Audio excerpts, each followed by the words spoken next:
From the News Channel 5 Network, this is MorningLine with Nick Barris.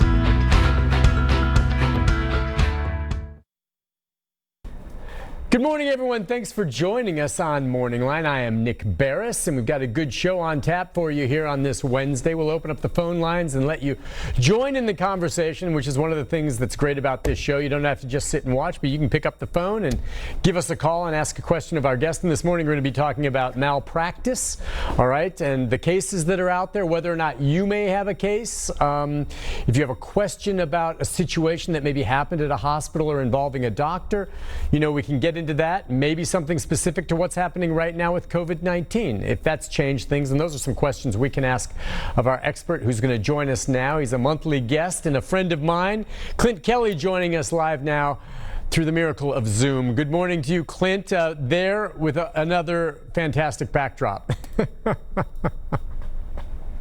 Yes, and from watching the last episode, I guess the viewers will think that this is one of those old Chinese karate movies, you know, where the voice is dubbed. I mean, anyway, you're going to hear my voice after.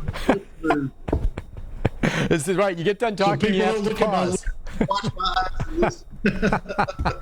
Listen, I'll be honest with you, though, Clint. The way yours looks and it comes across in the lighting, it's better than some of them we have on this show. And we've had some where the audio is just awful. So I think you do a great job over there with that. And I think people understand. So thanks for coming on this morning. You know, a lot of ground to cover, you know, just since we last talked. Just want to give you a little heads up. Before I came up, I went and printed up, I just did a little Google search, 12 of the most famous medical malpractice cases in recent years. Some of them you'll have probably heard of. I may throw a few of them at you, but just to ask you how the heck something like that happens. And wait till you see some of these. You know, they're nuts. But what have you been up to lately? Is there anything that you can share with us with regard to malpractice and the way things are going and how it may relate to what's happened over the last several months with COVID-19?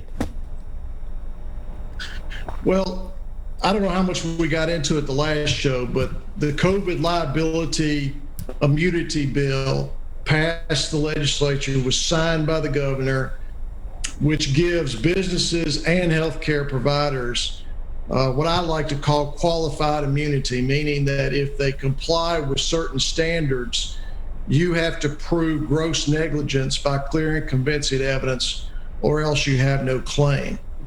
And that's going to make it, if it was hard enough to sue, that's going to make it almost impossible to win a case if you get exposed or infected from COVID-19 in Tennessee. But now, and I think I touched on this before and let you answer it again just when we talked. What you just described to me sounds like, I mean, I'm trying to guess how this law changed things because, I mean, in the past, if they did standard of care and somehow, God forbid, someone still got infected with COVID, well, they did what they could and freak things happen, all right? So I thought in most cases that you take on, you have to prove, you know, not the standard of care and usually some type of gross negligence. So how does this change things anyway? Well, for example, let's say the nursing home, and I'll take the Gallatin nursing home because that's the nursing home I sued, doesn't have enough personal protection equipment when they had plenty of advance notice that COVID-19 was going to be making its way to the nursing homes. And let's further presume that that failure to have adequate PPE, masks, you know, those N95 masks, gowns, gloves, those types of items, had a contributing effect to exposure to the residents to COVID-19. Well, under the new law, they, being the nursing homes, have some immunity for failing to have sufficient PPE. Now, there's a certain formula that has to be applied to the case, and I don't want to get into the tall weeds of it here on the show, but long story short, healthcare providers now can find safe harbor even if they were not adequately prepared to handle exposure in their facilities. All right, yeah, you're right. It just makes it more difficult. Now, you will say, though, I don't know, is that grandfathering in other cases? Does it go back, or will it affect your case, say, as you mentioned, with the Gallatin situation? Right. It will not, I repeat, not affect the Gallatin cases. In fact, that was the intention of the legislature as well as the governor to carve out the Gallatin cases because we had already submitted our pre-suit notices by August 3rd. The law will only apply to cases where pre-suit notice was submitted after August the 3rd. So thankfully, my people don't have to deal with it, but the rest of you out there who may be in a nursing home or may be in a hospital who get COVID-19 because somebody screwed up or wasn't properly outfitted to protect against exposure, you're probably going to be out of luck. If you get sick, you're probably going to have to pay for it yourself. Wow. And you know, that really has people kind of on the run, Clint. Is it not true that there are folks out there that don't want to go to hospitals right now, even if they kind of need to for whatever condition or reason they have, because they don't want to go there? As you've always told me, hospitals are sick places. They're wonderful places that can save lives, but you want to avoid going to a hospital at all costs. Heck, you know what? Because of you, I don't even like going visiting people at hospitals, much less going myself. Yeah, I mean, bad laws protect bad actors, Nick, and that's one of the unintended consequences of legislation like this because people already are concerned, rightfully so, about going to a hospital where they might get infected. But now they know even if I choose to go or have to go, I get sick because someone screwed up in the facility, I've got no legal recourse. What if I die and I leave kids who need to be fed and educated? I've got no ability to get compensation. So a reasonable person would look at this big picture and say to themselves, I'm not going to a hospital unless my life depends on it, or go to a clinic, Nick. I mean, there are instances where the census, daily census of people who go see their primary care providers has dropped significantly since COVID-19. Yep, that's exactly what I was kind of thinking about when I asked you that question. Before we take our first break, let's take a call from Joe. He always likes to call in first on the show. And Joe, say good morning to Clint. Good morning, Mr. Kenny. Hey, Joe. Thank you for all your information you're putting out there. It seems like the legislators trying to take care of the big business again, which is what they usually do. There's one question that I just caught part of the story, but some lady, I think she maybe went to the doctor's office or something to have a COVID test, and her insurance company and the doctor had turned in some huge bill, and the insurance company refused to pay for it, and she was going to get hung with a big bill for having the COVID test. Do you have any information about that?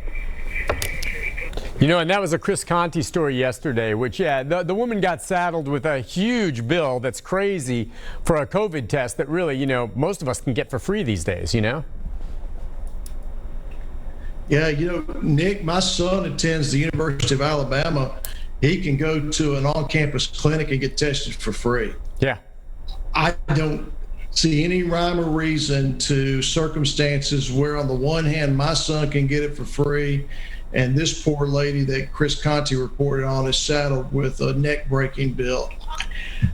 You know, it's just part of the screw-up. I think I told you months ago, I was actually looking through some of the old morning lines to make sure I'm not, you know, reiterating what I say in these shows, but I picked up on something I told you. I said, Nick, when the book is written on the coronavirus episode in America, and I think it's going to be a very harsh critique, one of the things that's going to be top of the list is how this country botched testing. Yep. How many people will die, have died, and will die, and how much money was lost in the economy, trillions, because we never got testing correct. Yep, and I remember, Clint, you said that months ago. So, and I completely agree with you.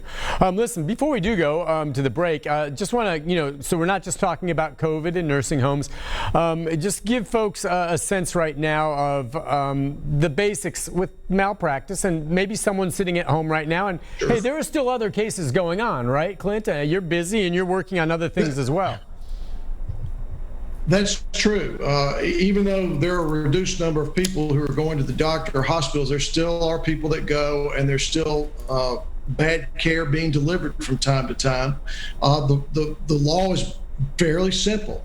When doctors or nurses or hospitals fail to follow the rules, and that's what we call the standard of care, and that violation of the standard of care causes a serious injury or death, then the patient or their family has a claim that can be made under the Medical Malpractice Act. And those are the kind of cases I specialize in. I'm board certified in that type of law.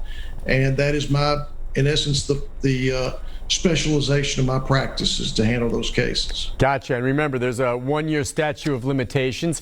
And Clint has been at this a while, and he's very good at what he does. And when we come back from the break, among other things, I'm going to talk it. And I may have learned this from Clint, the phrase. There are the so-called never events in medicine, meaning they should never happen, and yet they do. And I've got a list here of some of the more infamous ones in recent years.